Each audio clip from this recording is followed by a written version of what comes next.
Hey guys, it's Ian here. Just my quick 2 cents on this current debate that's kind of taking over all the Facebook groups and the YouTube channels about power gamers versus immersive gamers.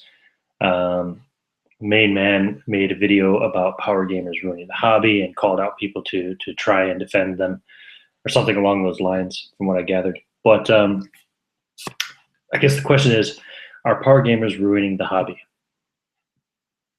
The answer is no, they're not ruining the hobby.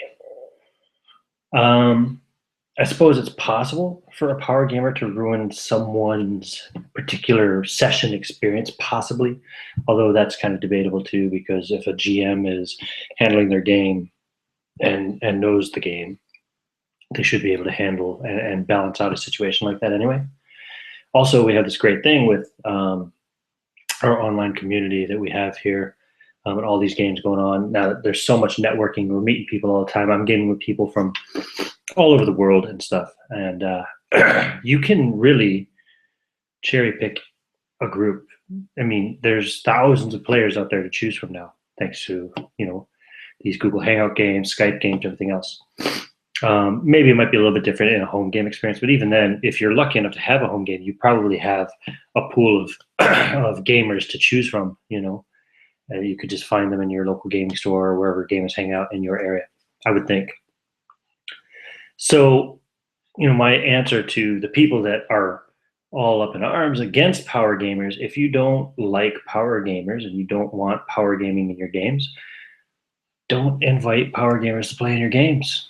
Yeah, sure, you play with new people, you might not realize, oh man, this guy's a real min-maxer, you know, but you don't have to bring him back for another session.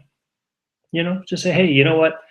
I don't really like that kind of gaming style. I don't want to have to tailor my campaign to deal with min-maxed characters, etc., etc. People will move on and find another game. It's fine. There's plenty of room in the hobby for all gamers. Nelson said it best on Infinite Roleplay. I'm linking his video in my description here. Nelson is a self-confessed power gamer, but he also considers himself an immersive role player as well. He likes to, tweak his characters to be optimized as best as possible and be as effective at what he wants them to do as they can be. But he also gets into the role playing of the characters. He doesn't just say, I attack with my sword, roll, oh, I do 24 damage, and that's it. You know what I mean? He's very descriptive. He's a great gamer. So he's, I think, he's the, I suppose, the love child of power gaming and immersive gaming. He's got it both going on. So,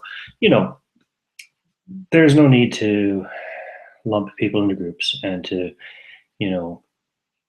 I guess, discriminate against other gamers just because of their personal preferences for gaming. There's room for everybody. And I can honestly say that the most disruptive players I've had in any of my gaming sessions have been so-called immersive roleplay gamers. That's just a fact. It's absolute truth. They've caused probably the most mayhem and the most discord at a gaming table out of anybody I've gamed with. Power gamers, not so much. Rules lawyers, maybe. Rules lawyers can be pretty disruptive, but usually once you smack them into place, they fall in line. And if they don't, I think you can kick people out of a hangout and you don't have to invite them back. So, you always have that option. There's plenty of players out there. Now, there are some people that do affect the hobby in a negative way. I don't want to say they're ruining the hobby either, because I don't think the hobby is being ruined. But the people that do harm, game sessions, they harm individual campaigns, one-shots, they harm the hobby to some degree, are dicks. Dicks can ruin anything. If you know a guy who's a dick and he's in your game, get him out. And don't bring him back. Why's it got to be a guy, right? It could be a girl. If you know a girl who's a dick in your game, and I've actually had several of them, I've never invited them back. If you have a Labrador Retriever who's being a dick and ruining your game, put that motherfucker outside and don't bring him back in until the game's over, right? Solved.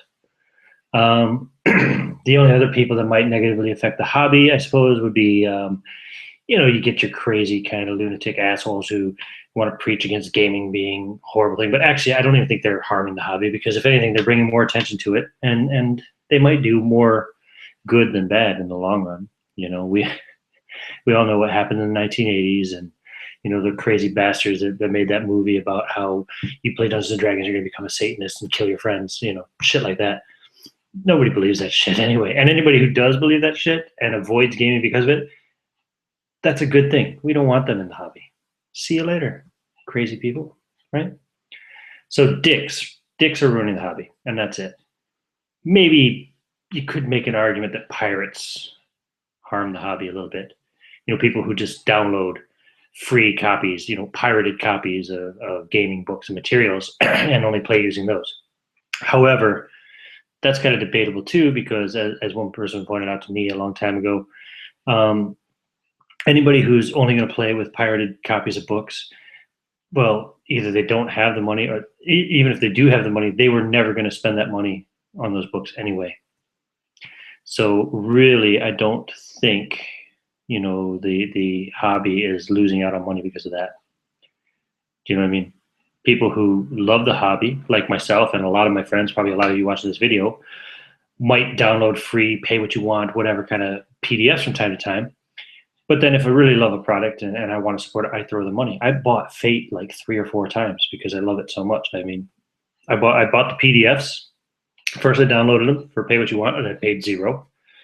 Got to learn the system, played some games, loved it. So I went back and I paid double the recommended price for the PDFs because I knew right away I was going to give copies to my brother anyway.